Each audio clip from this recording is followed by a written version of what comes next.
श्री शिवाय नमस्तुभ्यम दोस्तों अगर आपके जीवन में धन की वृद्धि नहीं है, धन प्राप्ति नहीं है, आपको नौकरी नहीं लग पा रही है या फिर आपके जीवन की कोई अधूरी मनोकामना जो काफ़ी दिनों से अधूरी पड़ी है, तो दोस्तों आपको बता दें कि कल है शुक्रवार का दिन।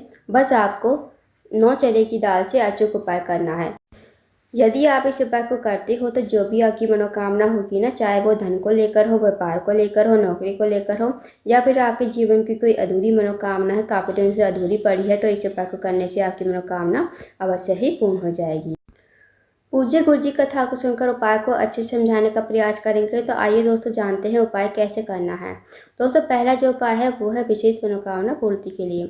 अगर आपकी कोई विशेष मनोकामना है, चाहे वो धन को लेकर हो, व्यापार को लेकर हो, नौकरी को लेकर हो या फिर आपके जीवन की कोई अधूरी मनोकामना है, काफ़ी दिनों से अधूरी पड़ी है, तो इस उपाय को अवश्य कीजिए। इस उपाय को करने के लिए आपको लेनी है 9 चने की दाल। अब जो आप 9 चने की दाल लोगे ना, वो खंडित नहीं होनी चाहिए। साथ ही दोस्तों आपको लेना है 1 लोटा जल तांबे के पात्र में और छोटा सा गुड़ का टुकड़ा आपको लेना है। अब दोस्तों आप इस उपाय को सुबह से लेकर शाम तक कभी भी कर सकते हो। अब चले जाइए शिव जी के मंदिर में। शिव जी के मंदिर में जाकर सबसे पहले आपके पास जो चने की दाल है ना, वो आपको थोड़ी सी गीली कर लेनी है। उसके बाद जो छोटा सा गुड़ का टुकड़ा है वो आपको लोटे के जल में ही डाल देना है। अब आपको चने की दाल जो है शिवलिंग के ऊपर श्री शिवाय नमस्तुभ्यम कहते हुए आपको समर्पित कर देनी है। उसके बाद जो दोस्तों आपके पास छोटा सा गुड़ का टुकड़ा है जो आपने लोटे के जल में डाला है, उस लोटे के जल को आपको हाथ में लेना है। भगवान से प्रार्थना करनी है कि जो भी आपकी मनोकामना है, चाहे वो धन को लेकर हो, व्यापार को लेकर हो, कि हे महादेव मेरे जीवन की ये मनोकामना है, काफ़ी दिनों से अधूरी पड़ी है, आप कुछ ऐसी कृपा करें कि मेरी मनोकामना पूर्ण हो जाए। तो आपको ऐसी प्रार्थना करते हुए, विनती करते हुए आपको 1 लोटा जल श्री शिवाय नमस्तुभ्यम कहते हुए शिवलिंग के ऊपर आपको समर्पित कर देना है। उसके बाद आपको 2 मिनट मंदिर बैठना है, श्री शिवाय नमस्तुभ्यम का जाप करना है, फिर आपको भगवान को प्रणाम करके विनती करके आपको अपने घर पर आ जाना है।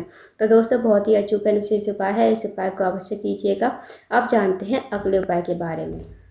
दोस्तों अगला जो उपाय है वो है धन की कमी को पूरा करने के लिए। अगर आपके जीवन में धन की बहुत ज़्यादा कमी है, व्यापार में वृद्धि नहीं हो रही है, या पैसों की बहुत ज़्यादा तंगी है, या फिर आर्थिक तंगी से बहुत ज़्यादा परेशान हो, माता लक्ष्मी का आपके घर में वास नहीं है, माता लक्ष्मी आपसे रूठी हुई है, तो इस उपाय को अवश्य कीजिए। इस उपाय को करने के लिए आपको लेना है 1 कमल कट्टा और 1 लोटा जल तांबे के पात्र में। अब जो आपने कमल कट्टा लिया है ना, वो आपको लोटे के जल में ही डाल देना है।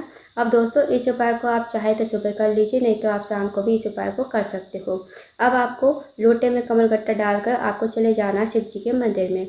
शिव जी के मंदिर में जाकर सबसे पहले आपको उत्तर की तरफ मुँह करके खड़ा होना है और भगवान से प्रार्थना करनी है कि हे महादेव मेरे जीवन में धन की बहुत ज़्यादा समस्या है, माता लक्ष्मी का हमारे घर में वास नहीं है, माता लक्ष्मी हमसे रूठी हुई है, आप कुछ ऐसी कृपा करें कि माता लक्ष्मी का हमारे घर में वास हो जाए और हमारे जीवन में कभी धन की कमी ना हो।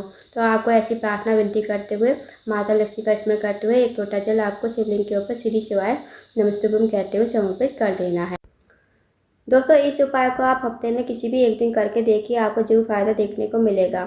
अगर कोई विशेष तिथि आती है ना, जैसे अमावस्या तिथि हो गई, पूर्णिमा तिथि हो गई, प्रदोष हो गया, शिवरात्रि हो गई या फिर एकादशी तिथि आ गई, अगर इन विशेष तिथियों पर इस उपाय को किया जाता है ना, कमल कट्टे वाले उपाय को, तो विशेष फल की प्राप्ति होती है। तो दोस्तों कमल कट्टा जो है माता लक्ष्मी को बहुत प्रिय होता है और शुक्रवार का दिन है, तो शुक्रवार के दिन इस उपाय को आप अवश्य कीजिए और हफ्ते में आप किसी भी एक दिन करके देखिएगा, आपको जरूर फायदा देखने को मिलेगा। तो इस उपाय को अवश्य कीजिएगा दोस्तों। इस उपाय करने से कभी आपके जीवन में धन की कमी नहीं होगी और माता लक्ष्मी हमेशा आपके घर में वास करेंगी। तो दोस्तों आप जानते हैं अगले उपाय के बारे में।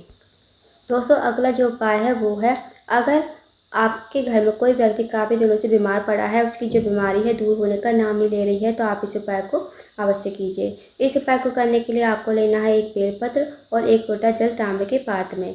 अब दोस्तों इस उपाय को आप सुबह से लेकर शाम तक कभी भी कर सकते हो। अब आप चले जाइए शिव जी के मंदिर में।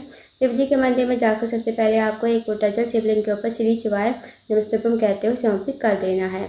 उसके बाद जो दोस्तों आपके पास 1 बेलपत्र है ना, वो आपको सीधे हाथ में रखनी है, भगवान से प्रार्थना करनी है उस रोगी व्यक्ति के लिए, जो रोगी व्यक्ति आपके घर में काफ़ी दिनों से बीमार पड़ा है, उसका नाम और गोत्र बोलते हुए आपको इस बेलपत्र को कुंडकेश्वर महादेव का नाम लेते हुए आपको शिवलिंग के ऊपर समर्पित कर देना है। फिर आपको 2 मिनट मंदिर बैठना है, श्री शिवाय नमस्तुभ्यम का जाप करना है। उसके बाद जो आपने बेल पर चढ़ाई थी ना शिवलिंग के ऊपर, वो आपको महादेव से विनती करके औषधि के रूप में आपको अपने घर पर लेकर आनी है। इस बेल पर को घर पर लाकर उस रोगी व्यक्ति को खिलाना है, जो रोगी व्यक्ति आपके घर में काफ़ी लंबे समय से बीमार पड़ा है, उसको आप कुंडकेश्वर महादेव का नाम लेते हुए ही इस बेलपत्र को चबा चबा कर खाने को कहना है। यकीन मानिए दोस्तों, यदि आप इस उपाय को कर लेते हो तो जो भी उसकी रोग बीमारी होगी धीरे धीरे ठीक हो जाएगी। तो इस उपाय को भी अवश्य कीजिएगा। अब जानते हैं दोस्तों अगले उपाय के बारे में।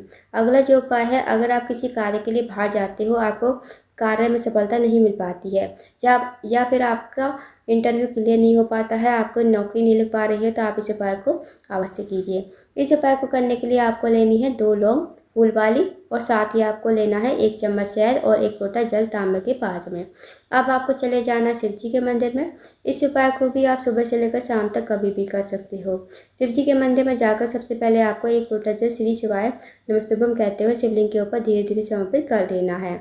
उसके बाद जो दोस्तों आपके पास 2 लौंग है ना, और शहद है, शहद को आप कटोरी में डाल लीजिए और 2 लौंग को आपको शहद में ही मिक्स कर देना है श्री शिवाय नमस्तुभ्यम कहते हुए। उसके बाद इस कटोरी को हाथ में लेना है, भगवान से प्रार्थना करनी है कि हे महादेव, मेरा ये कार्य है बहुत दिनों से अटका हुआ है, पूर्ण नहीं हो रहा है, हमारी नौकरी नहीं लग पा रही है, हमारा इंटरव्यू क्लियर नहीं हो पा रहा है। तो आपको ऐसी प्रार्थना करते हुए, विनती करते हुए आपको 2 लौंग और शहद आपको शिवलिंग के ठीक ऊपर श्री शिवाय नमस्तुभ्यम कहते हुए समर्पित कर देना है। 2 मिनट आपको मंदिर में बैठना है, श्री शिवाय नमस्तुभ्यम का जाप करना है। उसके बाद आपको भगवान को प्रणाम करके विनती करके आपको अपने घर पर आ जाना है। तो दोस्तों बहुत ही अचूक और विशेष उपाय है, शुक्रवार के दिन करने वाला। इस उपाय को भी अवश्य कीजिएगा। अगर आपको जानकारी पसंद आई हो, वीडियो को लाइक करना, शेयर करना, चैनल को जरूर सब्सक्राइब करना, कमेंट बॉक्स में श्री शिवाय नमस्तुभ्यम हर हर महादेव जरूर लिखना।